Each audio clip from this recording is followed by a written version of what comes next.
हिंदू धर्म में दिया जलाना बहुत ही शुभ माना जाता है। दिया जलाने से न सिर्फ अंधकार दूर होता है बल्कि नकारात्मकता भी नष्ट हो जाती है। वहीं पूजा पाठ के दौरान दिया जलाना और भी श्रेष्ठ हो जाता है। दीप जलाने से देव प्रसन्न होते हैं और अपनी कृपा घर परिवार पर बनाए रखते हैं।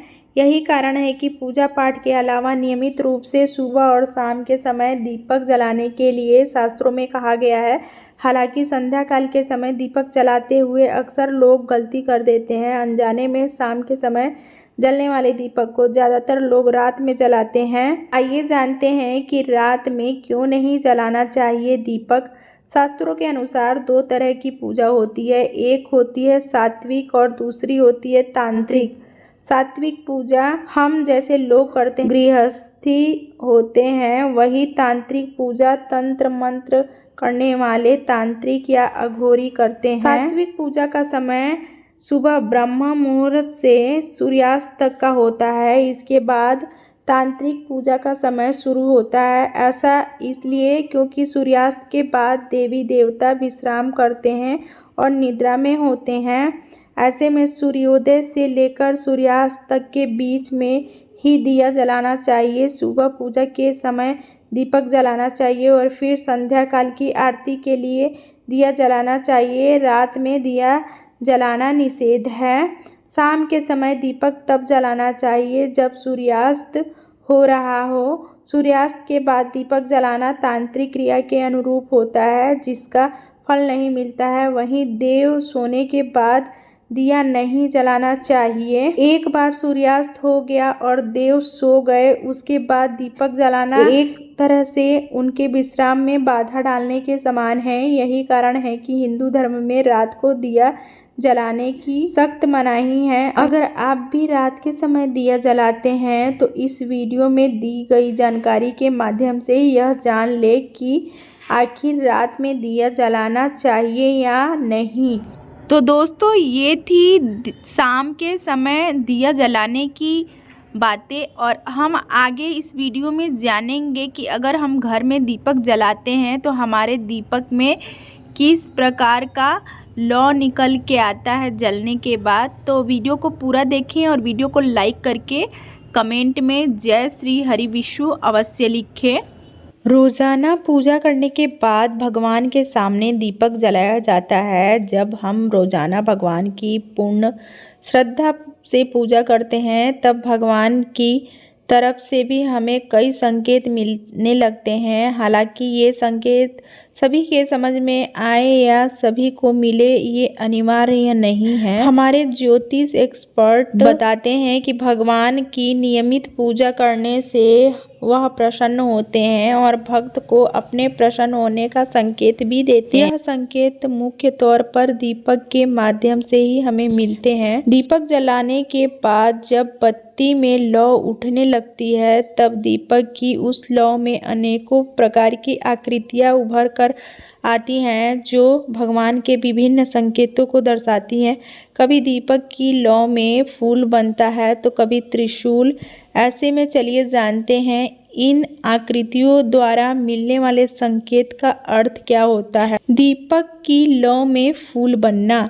अगर आपके दीपक में फूल बनता है तो इसका अर्थ है कि आपकी पूजा भगवान तक पहुंच रही है और आपकी पूजा से भगवान संतुष्ट हैं। भगवान आपके साथ हैं और किसी न किसी रूप में आपकी सहायता कर रहे हैं। दीपक की लौ में त्रिशूल बनना। अगर आपके दीपक में त्रिशूल की आकृति बनती है तो इसका मतलब है कि भगवान शिव की आप पर असीम कृपा है। भगवान का आपकी हर परिस्थिति में रक्षा कर रहे हैं। बता दें कि आप किसी भी भगवान की पूजा कर रहे हैं लेकिन आपको सभी भगवान का जो है वो बराबर ही फल मिलता है। दीपक की लौ में चक्र बनना।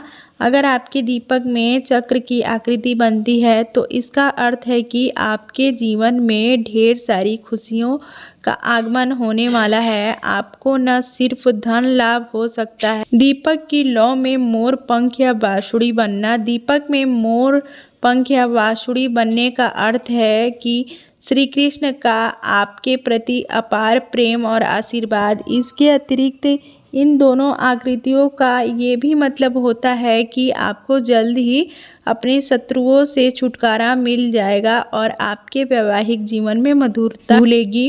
तो ये थे दीपक की लौ में बनने वाली आकृतियों के पीछे छिपे संकेत। हिंदू धर्म में दीपक प्रज्वलित करने को बहुत ही महत्वपूर्ण माना गया है। दीपक की लौ को बहुत ही पावन और पवित्र माना गया है। सभी धार्मिक अनुष्ठानों में और प्रत्येक रीति रिवाज में दीपक जलाना शुभ माना जाता है। ऐसा कहा जाता है कि दीपक जलाए बिना कोई भी पाठ या पूजा संपन्न नहीं होता है। इसमें दीपक की बहुत महत्वपूर्ण भूमिका होती है। मुख्य रूप से घर के मंदिर में दीपक जलाने के कुछ बहुत बड़े फायदे देखने मिलते हैं। दीपक से हमारे घर में सकारात्मक ऊर्जा का संचार होता है और नकारात्मक ऊर्जा दूर होती है। लेकिन ज्योतिष में दीपक जलाने के कुछ नियम हैं जिनका हम यदि पालन नहीं करते हैं तो हमें कई समस्याओं का सामना भी करना पड़ सकता है। तो आइए जानते हैं कि घर के मंदिर में दीपक जलाते समय आपको किन गलतियों से बचना चाहिए जिससे आपकी समृद्धि में कोई कमी ना हो। ज्योतिष के अनुसार दीपक जलाने से पहले उसकी दिशा का ख्याल जरूर रखना चाहिए। कभी भी पूजा के समय दीपक को किसी भी दिशा में नहीं रख देना चाहिए। गलत दिशा में रखा गया दीपक आपको नुकसान पहुंचा सकता है। दीपक को गलत तरीके से रखने से धन हानि के साथ घर में कई स्वास्थ्य समस्याएं भी होती हैं।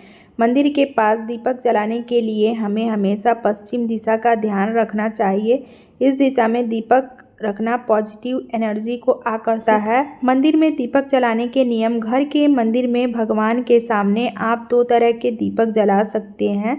यदि आप भगवान के दाहिनी हाथ की तरफ हैं तो घी का दीपक जलाएं और भगवान के बाएं हाथ की तरफ हैं तो तेल का दीपक जलाना शुभ है। लेकिन शास्त्रों की माने तो घर के मंदिर में घी के दिए जलाना सबसे ज़्यादा शुभ माना जाता है। जब भी आप घर में दीपक जलाएं इस बात का ध्यान रखें कि दीपक खंडित नहीं होना चाहिए।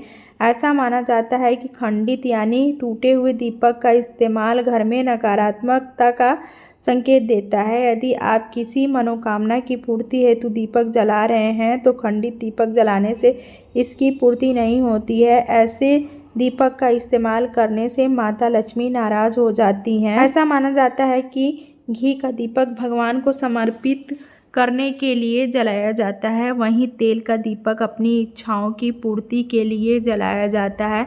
ऐसे में दीपक जलाने से आपको अवश्य ही लाभ मिलेगा। तो चलिए जानते हैं दीपक में कैसी बाती लगानी चाहिए। जब भी आप घर के मंदिर में दीपक जला रहे हैं तो आपको बत्तियों का भी विशेष ध्यान रखना चाहिए।